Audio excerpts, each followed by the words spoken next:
Fundarstjóri, ráðherra, fundarmenn. Ég heiti ekki Albert Albertsson, ég heiti Ríkharður Ibsen, en ég hins vegar stend hér fyrir kollega minn Albert Albertsson sem vant við látin. Ég hef sem sagt tekið að mér garðyrkjustörf í umræddum auðlindagarði með Alberti, aðstoðarforstjóra HS Orku. Og nú svo komið að við erum að stofna fyrirtæki utan þennan garð til að formgera hann.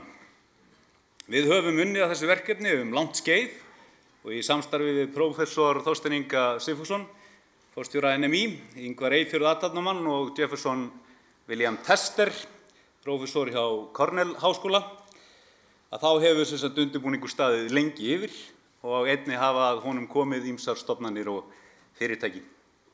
Sýnin í sjálfu sér afar einföld, endurnýjanleg auðlind og sjálfbær vinnsla, samfélag án úrgangs. 100% grænn auðlindagarður með jarðvarma í grunninn, þar sem ekkert fer til spillis og hrat frá einu fyrirtæki getur orðið aðföng annars. Þverfaglegt samstarf og samhæfing ólíkra þátta til að hámarka árangur, nýtingu og virkni. Tester ásamt fleiri þekktum prófessorum, Leading Academic Authority on Energy, hafa látið verið vaka að auðlindagarðurinn á Reykjanesi sé besta dæmi nýtingu jarðvarma í heiminum.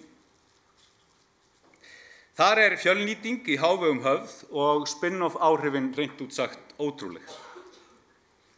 Það sem samstarfsaðilar sjá fyrir sér að aðstoða við frekari þróun garðsins hér á Íslandi og færa þessa sýn síðan á nýja markaði, spegla árangurinn.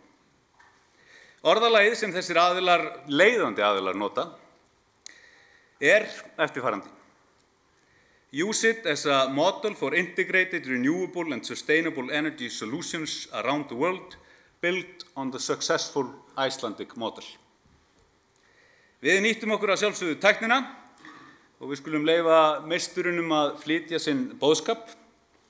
Ég kynni hér frumkvöðul auðlindagarðsins Albert Albertsson og síðan skilaboð í niðurlagi myndarinnar frá prófessor Jefferson William Tester.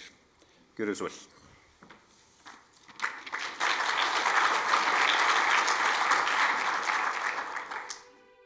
Auðlindagarðurinn eða hugmyndin eða hugsunin auðlindagarður nokkuð gömul. Það eru 20 ár síðan þessi hugmynd kom upp og fjallar það að nýta allar auðlindir á viðkomandi stað, samnýta þær auðlindir sem eru bæði hlutbundnar og óhlutbundnar. Takmarkið samfélag án úrgangs og að nýta auðlindirnar á sem allra hagkvæmastan hátt, svo sem minnstu henda engu. Með þessum hætti þá erum við að stuðla að sjálfbærri þróun í samfélaginu í anda Brundtlands. Í Svartsengi hófst auðlindagarðurinn. Í dag eru þar 3 fyrirtæki sem við teljum til auðlindagarðsins. Þar Bláa lónið fyrst og síðast að nefna, en í því í reynd 3 fyrirtæki, getum við sagt, eða 3 höfuðeiningar. Fyrsta lagi þá það baðstaðurinn, síðan það göngudeildin sem meðhöndlar sóríasjúklinga sem jafnframt rannsóknar- og þróunarsetur í húðlækningum og svo rannsóknar- og þróunarsetri sem 3. einingin. Það sem felld kísl eða kísill út úr jarðhitavökvanum, kísill á því formi sem húðin getur tekið upp. Þar að auki ræktaðir þörungar sem eru mjög sérstakir fyrir þennan tiltekna stað. Þörungaræktin í reynd eða tengir mig við þá hugsun að tengja saman enn frekar heldur en orðið líftækniiðnaðinn og jarðhitaiðnaðinn. Ég held að það séu miklir möguleikar í samstarfi þessara 2 greina. Annað fyrirtæki í auðlindagarðinum í Svartsengi svo Carbon Recycling sem tekur í dag 10% af gasinu okkar hreinsa brennisteinsvetnin úr því, breytir kolsýrunni í metanól sem á svo að fara í blöndun í eldsneyti fyrir bíla.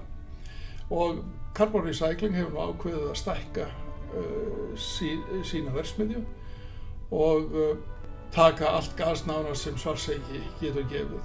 Þriðja fyrirtækið tengt Svartsengi er svo Orf Genetics með gróðurhúsið handan Selhálsins, en það fær heitt vatn, kalt vatn og rafmagn frá okkur. Nú út á Reykjanesi er svo annars konar auðlindagarður. Sú virkjun er nokkuð sérstök að því leytinu til að hún er sjókæld. Það sem er sérstakt við sjókælinguna er að sjórinn er tekinn úr borholum og hraunlögin þá notuð til þess að sía sjóinn, þannig að út kemur mjög hreinn sjór.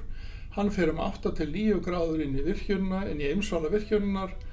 Frá virkjuninni kemur hann 40 gráður og tæpur helmingur af þeim sjó sem er dælt hefur verið selt til Stolt Sea Farm sem er að rækta flundru eða sem á ensku kalla sólpeninga lenses.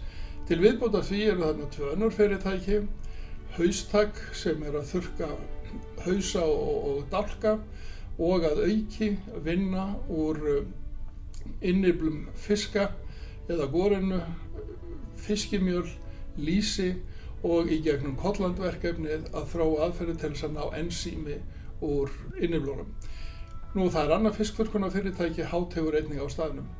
Öll þessi fyrirtæki sem nærast nánast eingöngu á, hvað ég að segja, affallsstraumum frá orkuverunum, væru þau ekki, þá væru þessum straumum hent eða fargað út í loftið eða til sjávar eða niður í jörðina.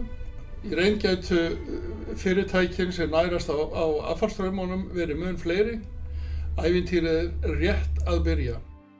Somebody has to sit down and take the leadership role, whether it's our country's leaders or an international group, and say, we really have to do this. This is really about preservation of humans in general on a planet we'd like to live on. We haven't, I think, come to grips with it completely yet. This should not be a political decision. This is a decision about the survival of humans for the very long term. Yeah, so we have to take ourselves away from the addiction of fossil fuels eventually, but we can't do it overnight. But it's time for us to get serious about this and stop talking and now roll up our sleeves and get to work and make it happen.